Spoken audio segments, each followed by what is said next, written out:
দুজনকে আমার প্রণাম।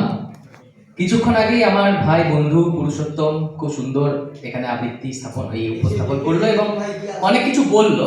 তো যে ব্যাপারে স্যার আমাকে এখানে ডেকেছেন যে যোধনের সাথে আমার সম্পর্ক কিরকম সেটা বলার জন্য। যখন এখানে আমি লেখালেখি শুরু করি, প্রথম যে কয়েকটি পত্রিকা আমাকে নিজের আশ্রয়ে স্থান দিয়েছিল এবং আমাকে এইটুকু বেড়ে ওঠার জন্য যারা আমাকে পিছন থেকে সাপোর্ট করেছেন, তার মধ্যে অন্যতম একটা হচ্ছে যোধন, বাসুদেব স্যারের পত্রিকা। এখানে প্রত্যেক বছরই আমি আসি, আগের বছরে এসেছিলাম এবং প্রতিশ্রুতিবাদ সাহিত্যিকের সম্মাননাও গ্রহণ করেছিলাম। এবং তারপর থেকে আমি বিভিন্ন জায়গায় যখনই লিখতে গেছি তখনই যোধনের বক্তব্য এসছে এবং মানে যোধন আমাকে অনেকভাবে সাহায্য করেছে যে সাহিত্যটাকে আরো মানুষের সামনে তুলে ধরার জন্য। এই যে আপনাদের সামনে বক্তৃতা দিচ্ছি, এতজন মানুষ শুনছেন, সেটাও কিন্তু যোধনই আমাকে এই স্থানটা করে দিয়েছে। আর আজকে 42তম যোধনের বার্ষিক অনুষ্ঠানে এসেছি কবি সুকান্তের জন্ম শতবর্ষ উপলক্ষে।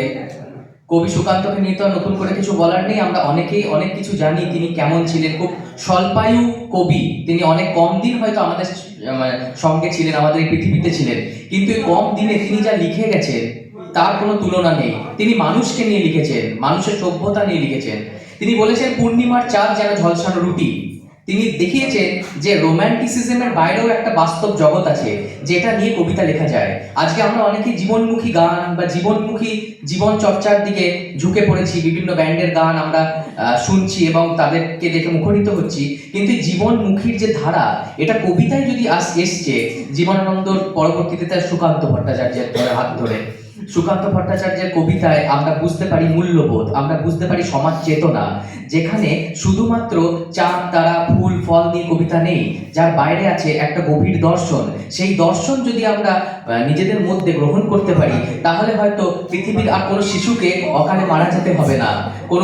ওখানে হয়তো কোনো আততায়ীর জায়গা নেই, যেখানে হয়তো কোনো বিস্ফোরণের খবর শুনে আমাদের চমকে উঠতে হবে না।